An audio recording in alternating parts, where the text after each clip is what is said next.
fragrances that people often regret buying.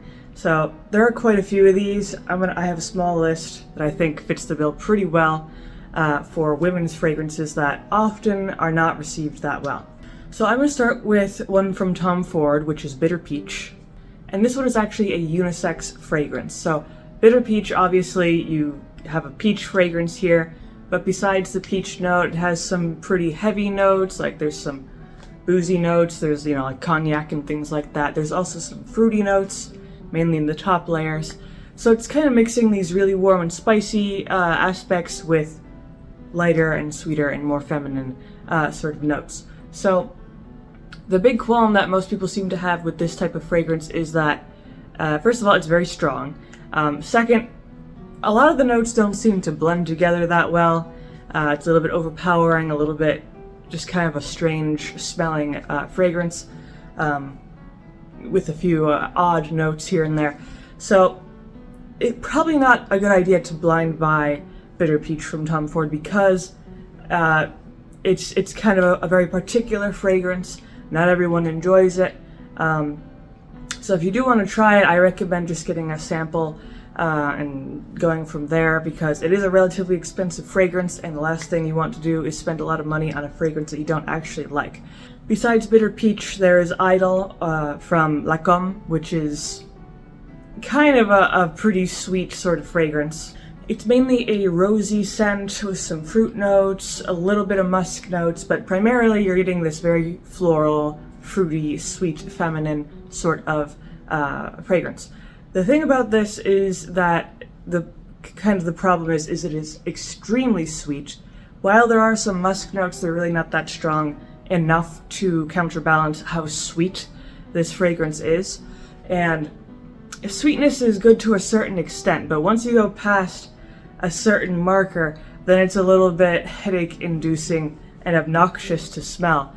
Now, of course, there are some die-hard fans of this particular fragrance, but there are also quite a lot of mixed reviews. So again, if you're interested in this particular Lancome fragrance, I recommend starting with a sample of some kind, so you actually know what it smells like before you get the full bottle, because, again, you don't want to spend a bunch of money, blind buying this fragrance, and it turns out you don't really care for it that much. Now, besides this Idol or Idole from Lancome, there's another Lancome fragrance that is pretty disliked by a vast majority of people. I also dislike it, which is La Vie est Belle. So La Vie est Belle a few years ago was extremely popular, just like one of the most kind of the go-to fragrances for women at the time.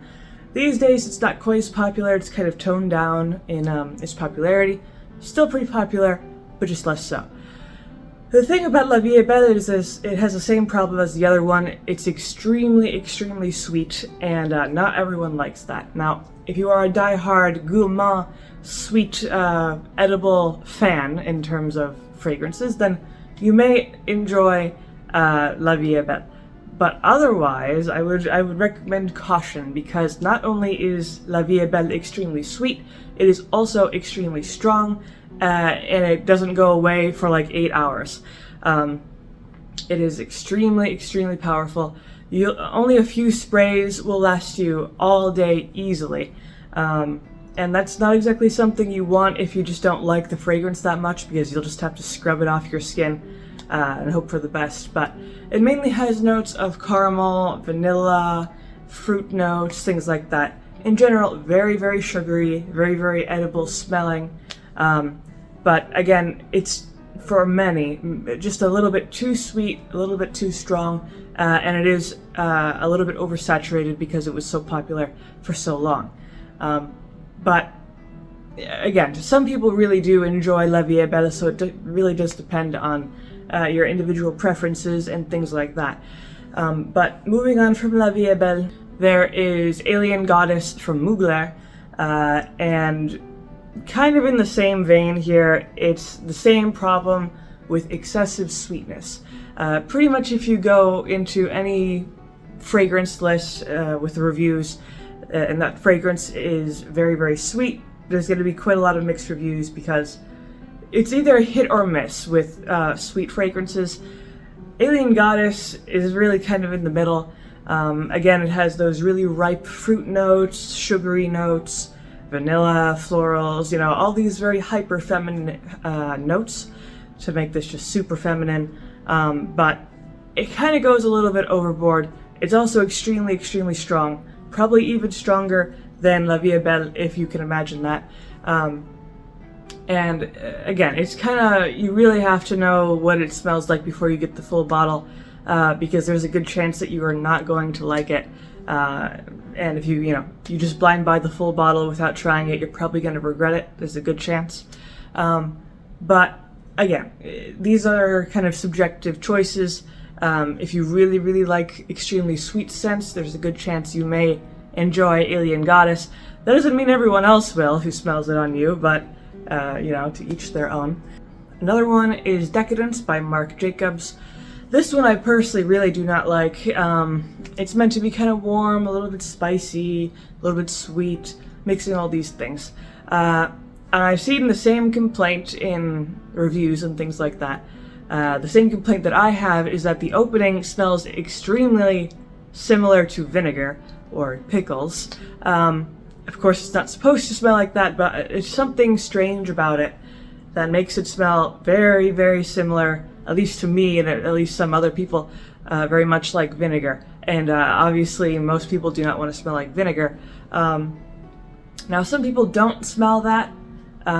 Instead, past that note, there's just an extreme spicy sweetness, which is kind of similar to how Baccarat Rouge 540 smells.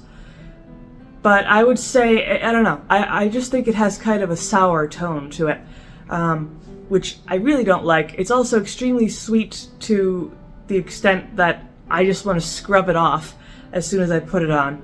I do not care for it at all. Fortunately, I only got a sample, so I really didn't waste anything. But at least for me and a handful of other people, it is a very strange, sour, sweet, spicy sort of fragrance. Not at all decadent, as the name implies, but again, everyone's nose is a little bit different. If you don't smell the vinegar note, you might actually like it. The last one is Not a Perfume from Juliet Has a Gun. This is an extremely particular fragrance because it's very subtle. It has one note, which is ambrox, which is kind of a musky-ish synthetic note. And it kind of interacts with everyone's skin differently. So it might smell one way on one person and it might smell differently on another person. So it's extremely individual, and it's also pretty expensive. So definitely try a sample first before you get it, because it's so particular that there's a good chance you may just regret buying it if you blind buy it. But besides kind of common complaints, which is it's not very powerful, I personally think it smells pretty good.